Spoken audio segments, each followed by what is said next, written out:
Good morning, sir. Ito po yung assessment 1 to 5. Sa assessment 1, ito po. Why is form handling and validation important in web development, particularly in terms of data integrity and security? Form handling and validation are crucial in web development to ensure data integrity by ensuring that user input meet the expected format and structure, preventing errors and inconsistencies. Validation helps protect against security vulnerabilities like injections and cross-site scripting or XSS by filtering out harmful and or malicious input, by enforcing strong validation rules such as verifying email addresses or requiring strong password. Web developers reduce the risk of data breaches and other security issues.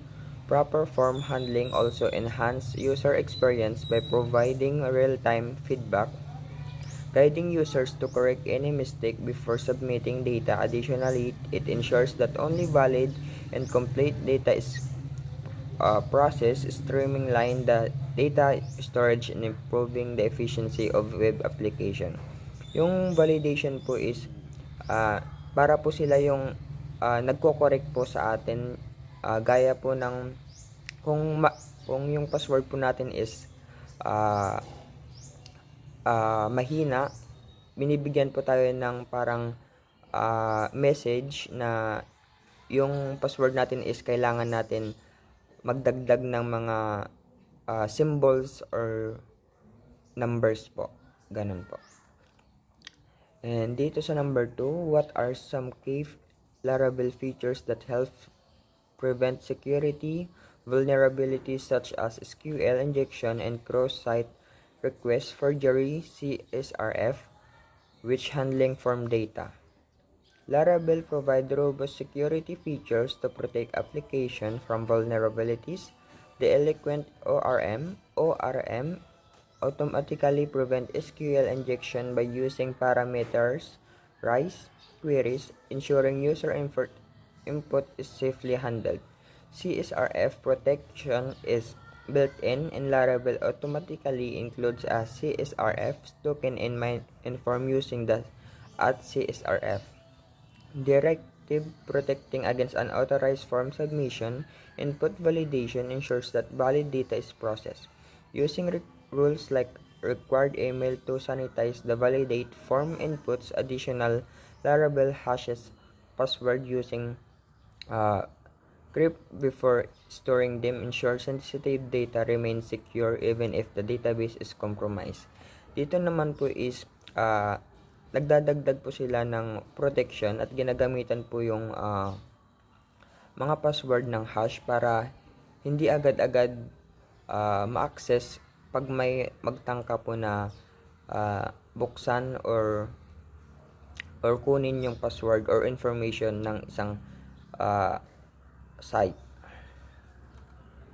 Number 3, explain how you would create a basic form in Laravel using a Blade template and handle its submission in a controller.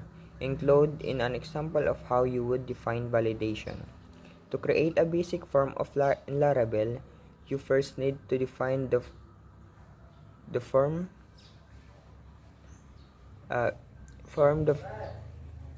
post. Wait lang. Define the Blade template using the CSRF directive for CSRF protection and specifying the post method as post.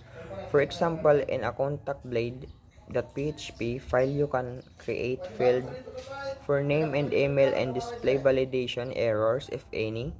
Next, define routes in routes.php, one for showing the form using get, and another for handling form submission using post. In the controller, you can handle the form submission by validating the input user using the request validate method, which ensures the field meet the required criteria. The name is required and email is valid email format. Finally, the controller can process the data is validation process of or Laravel will automatically redirect back to the firm with error message if validation fails. Number 4. How can customizing validation error message improve the user experience in a web application? Provide an example of how would you customize and display validation error message in a template blade.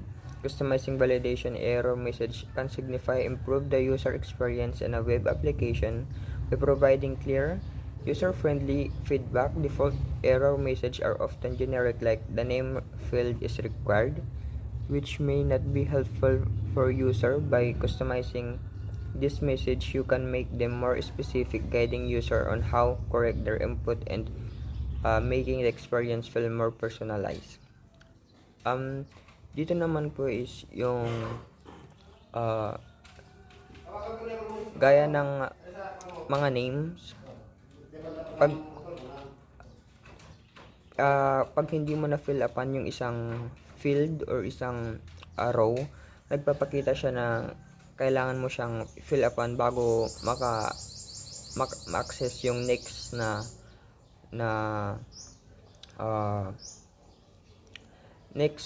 slides, ganon. Number 5. What are the benefits of centralizing validation logic in Laravel application and how does this contribute to the maintainability of web application?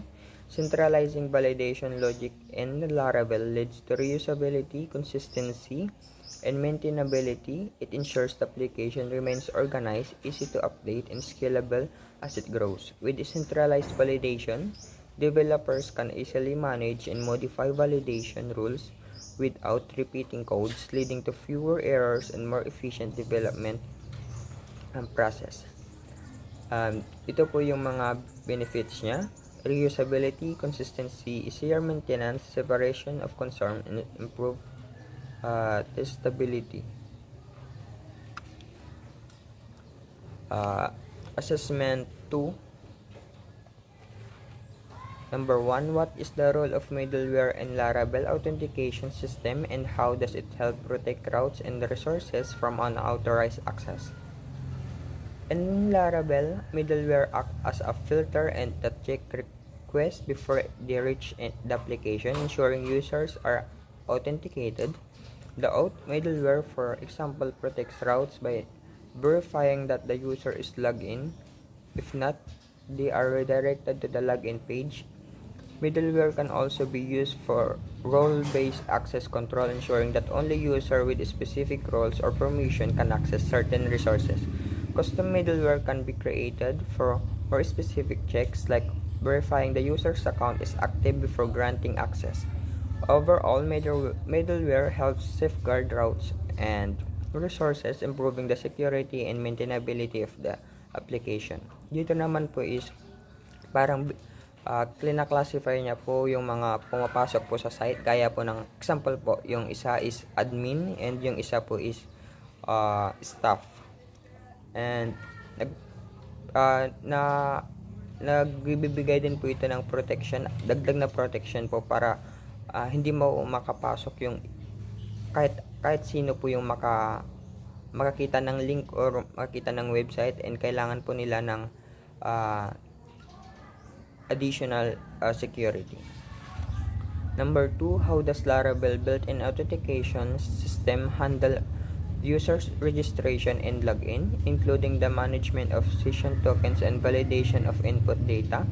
Laravel's built-in authentication system handles user registration by validating input, example, email password, and securely storing hash password in the database. During registration, the register controller uses the crypt function to hash password before saving them. For login, Laravel's login controller validates the user credential and uses auth attempt to check if the credential match, creating a session if successful. Laravel maintains user session through secure cookies, allowing user to stay logged in across requests.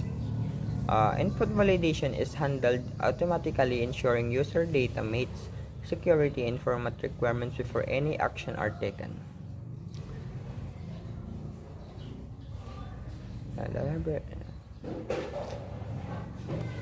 Number 3, explain the importance of security measures like SQL injection, prevention, and XXS protection in login and registration form. How does Laravel assess and preventing this vulnerability? SQL injection and XSS attacks are major security threats in login and registration form, potentially exposing user data or executing harmful script. Laravel prevents SQL injection by using Eloquent ORM and Very Builders, which automatically sanitize user input and prevent malicious alteration to database queries. For XSS protection, Laravel escape data displayed and view using Blade templates, ensuring that user inputs is safely rendered without executing harmful scripts. Additionally, Laravel's built-in validation system ensures that only proper formatted data is accepted, adding another layer of security. Together, these features help protect against common vulnerabilities and enhance the overall security of user authentication. Number 4. How would you create and apply custom middleware in Laravel to restrict access to specific routes based on user roles, such as admin-only route? To create custom middleware in Laravel to restrict access based on user roles, first, generate the middleware using the PHP artisan make middleware command in the middleware handle method. Check if the authenticated user has the required role. Restrict access accordingly by redirecting an authorized user, then register the middleware in the app http kernel.php file under the route middleware array. You can apply the middleware to routes by chaining it using the middleware method in routes with .php. This ensures that only user with appropriate role admin can access protected routes. Dito naman po is restrict niya yung mga gaya po ng sabi ko kanina is yung mga nagkaka-access sa website is ino-authenticate muna niya kung ano yung role niya bago siya makapasok, and kapag hindi push wala siya sa role na mayroon na doon is kailangan ay may redirect siya sa ibang route. Ganon po. Number 5, in terms of scalability, how can the Laravel's authentication system be adapted to handle a growing numbers of user and requests? Give example like session management or token-based authentication. Laravel authentication system can scale efficiently with increasing user and requests by using session management and token-based authentication. For session management, Laravel can use Redis or the database to store session data, allowing faster access and reducing load across multiple servers.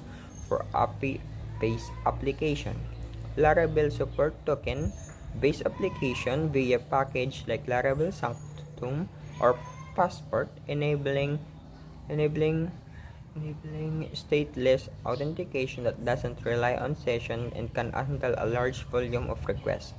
Laravel also includes built-in rate limiting, which can be used to prevent server overload by restricting the numbers of requests a user can make within a given time period. Additionally, using optimized database requires and remain fast and consistent across growing infrastructure. Assessment 3.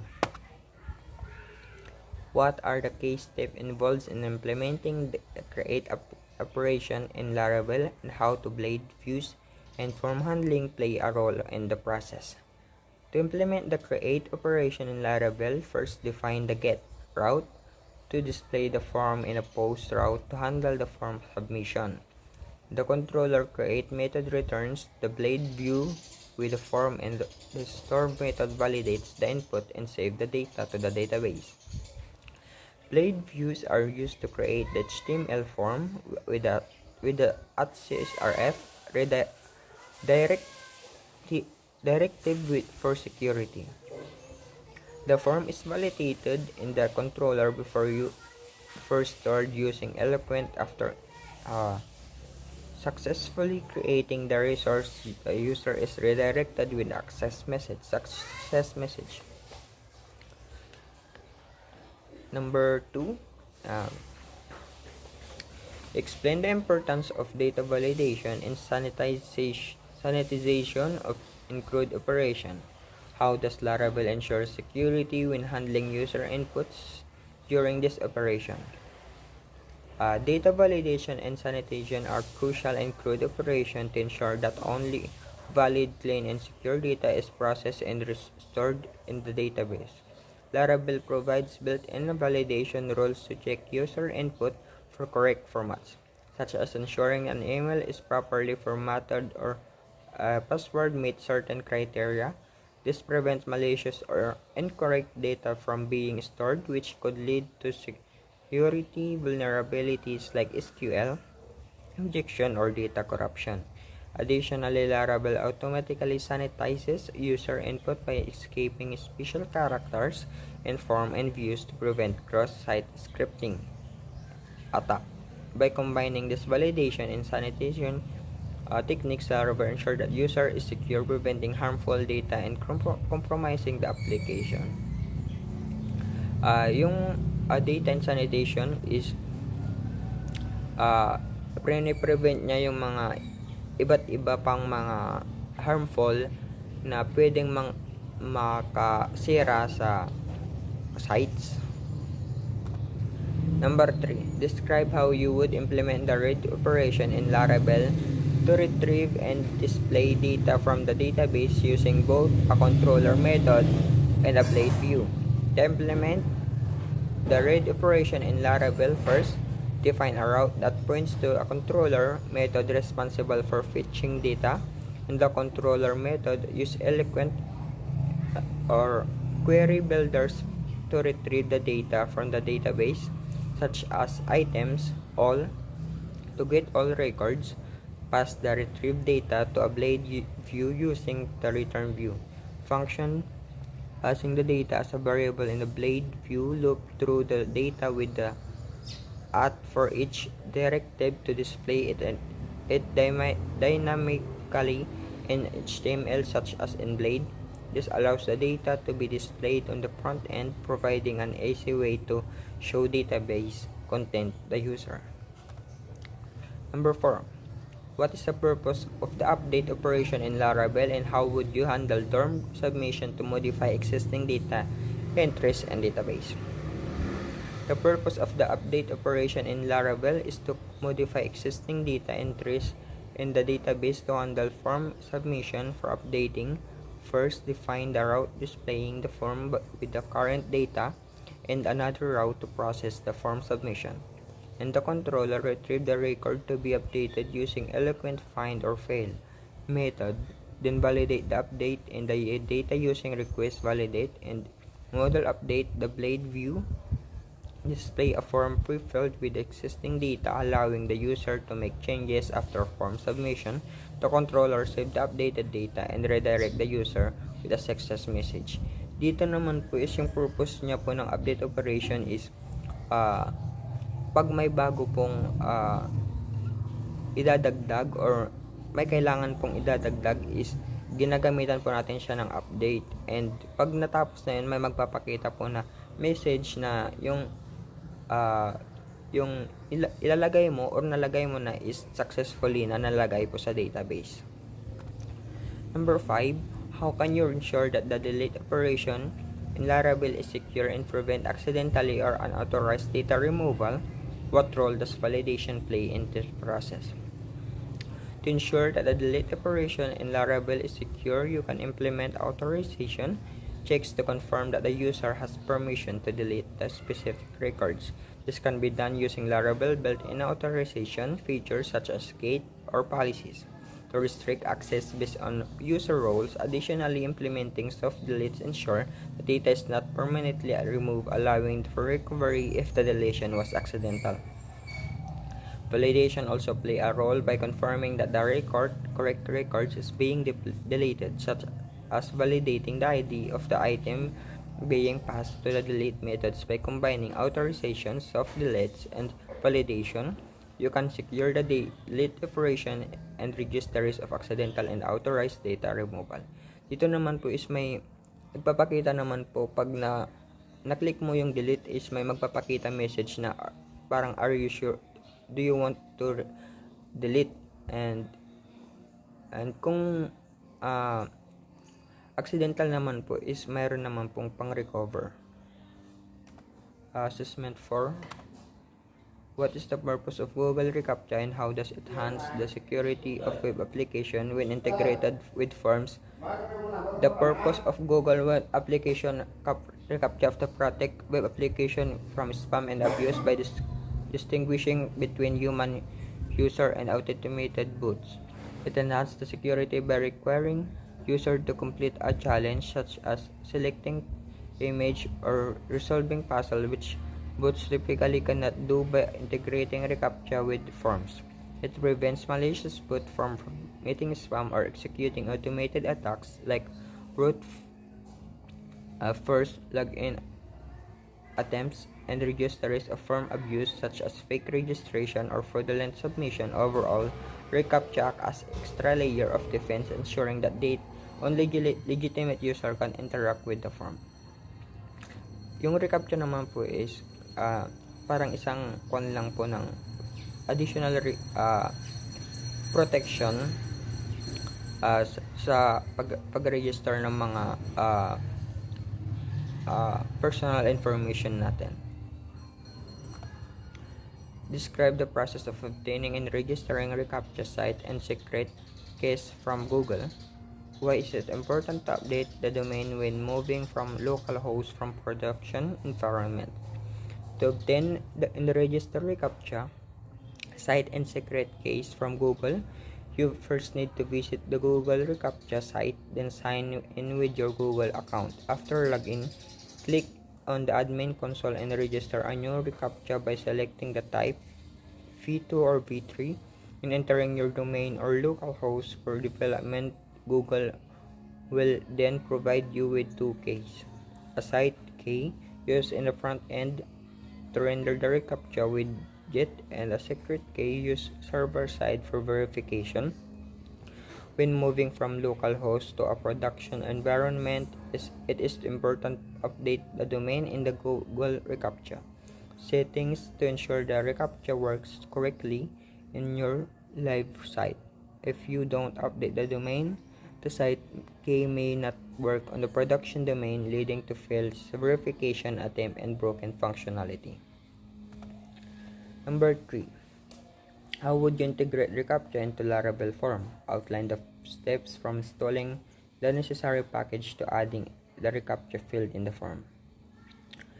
To integrate reCAPTCHA into a Laravel form, first install a package like anhscombo/no-CAPTCHA via Composer. Then add your Google reCAPTCHA site and secret keys to that .env file in the config services.php. Configure the reCAPTCHA keys to read from the .env file in your Blade view. In the reCAPTCHA widget, using the reCAPTCHA directed and insert the site key. Finally, the account controller validate the reCAPTCHA response with the reCAPTCHA validation role to ensure that the form submission is secure. Explain how to validate reCAPTCHA responses in Laravel. What role do the reCAPTCHA secret keys plays in the validation process? To validate reCAPTCHA process in Laravel, you can use the reCAPTCHA validation rule provided by package like anhscombo/no-CAPTCHA. When the form is submitted, the reCAPTCHA response, typically reCAPTCHA response, is sent to the server. Laravel then verifies this response by making a request to Google reCAPTCHA verification API using the secret key. The secret key plays a crucial role by securing link the request from your server to Google API, ensuring that the response is valid and originated server to Google API, ensuring that the response is valid and originated from your reCAPTCHA widget is the response is valid from the form submission proceeds, otherwise the user is prompted to complete the reCAPTCHA again. Number 5. How can customizing errors message for valid reCAPTCHA attempts improve user experience? Provide an example of how you handle reCAPTCHA errors in Laravel controller. Customizing error message for failed reCAPTCHA attempts improves the user experience by providing clear instruction and reducing frustration. Instead of generic error, users are informed that they need to complete the reCAPTCHA challenge to proceed.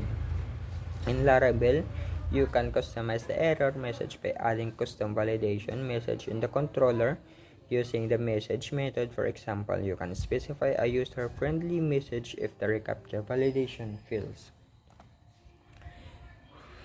Assessment 5. What is the purpose of integrating OTP functionality into a Laravel application, and how does it enable security for users?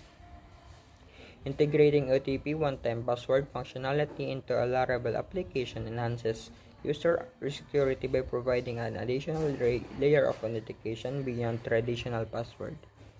It ensures that only users with access to the registered device or email can log in or perform critical action like password reset or transaction. Dito po is yung OTP is parang nagbibigay po siya ng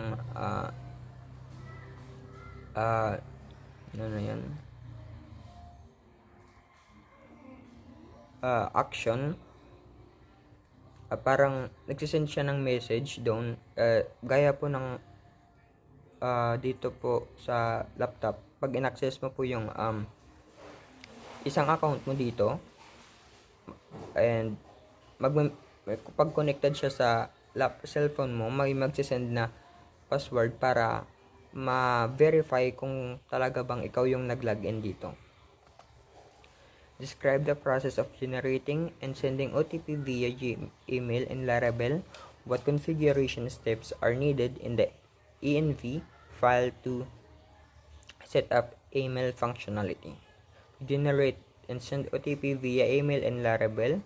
Create an OTP using str random or rand and save it in the database with the expiration time. Use the PHP artisan make mail command to create a mailable class and customize the email template to include the OTP. Send the OTP using the mail facade to the user's email addresses. Verify the OTP by matching it against the database and checking its validity during user input. In the env file, configure mail lar is mtp host port user name password encryption and sender details and enable functionality. Explain how you can integrate an SMS OTP services using Twilio and Laravel. What configuration are required in the env file and controller to send OTP via SMS? To integrate SMS OTP services using Twilio and Laravel, install the Twilio SDK via Composer and configure your application. In the env file, add Twilio credentials such as Twilio.1. In the controller, generate an OTP and use the Twilio client to send the SMS by providing the recipient's number, OTP message, and the Twilio sender number. Save the OTP in the database with expiration time for later verification. Finally, validate the OTP during user inputs by comparing it with stored value and ensuring that it hasn't expired. How can you handle OTP verification in Laravel? Describe the process of validating the OTP in the necessary step to handle success or failure or verification. To handle OTP verification, Laravel will retrieve the user provide OTP and compare it with the stored OTP in the database. Check if the OTP matches, ensure it hasn't expired by verifying timestamp. On successful validation, perform the desired action, etc. Login in the user, reset the password, and delete and invalidate the OTP to prevent reuse for failure returns an appropriate error message such as invalidate OTP or OTP expired, and allow the user to request a new one if necessary, implementing, relimiting, or locking mechanism to prevent brute force attempts during verification. Dito naman po is yung, kaya po nang sabi ko kanina na pag nag-access ka dito sa ibang laptop and kapag connected yung account mo sa CP mo, magsisend siya ng one-time password, and yung one-time password na yon is na nagre-range siya sa minutes, example 5 minutes to 10 minutes, and pag hindi mo nakuha yung wala kang nilagay na OTP is mag-end yung mag-expired yung sinend na OTP sa'yo, and kailangan mo ulit mag-re-enter para makakuha ulit ng bago. What areas some key customization option available when handling OTP such as error message or retry attempts, and how can this improve the user experience? Key customization option for handling OTP includes setting error message, defining retry limits, and specifying expiration times. Custom error message like OTP is incorrect or OTP has expired prove clarity, helping users understand the issue and how to resolve it. Configurable retry limits prevent brute force attack while offering user reasonable chances to input the correct OTP. Adjustable expiration times balance secure and user convenience by allowing sufficient time to retrieve the use of OTP. Additional features like resend option and account downtime enhance usability by informing user of their availability, action, and smoother experience. Gaya nga po ng sabi ko ulit kanina na magsisend ka ulit, kailangan mo ulit mag-retype or para ma-access mo ay makapag-send sila ulit ng bagong OTP para mailagay mo para access ka na doon sa site. Thank you po, sir.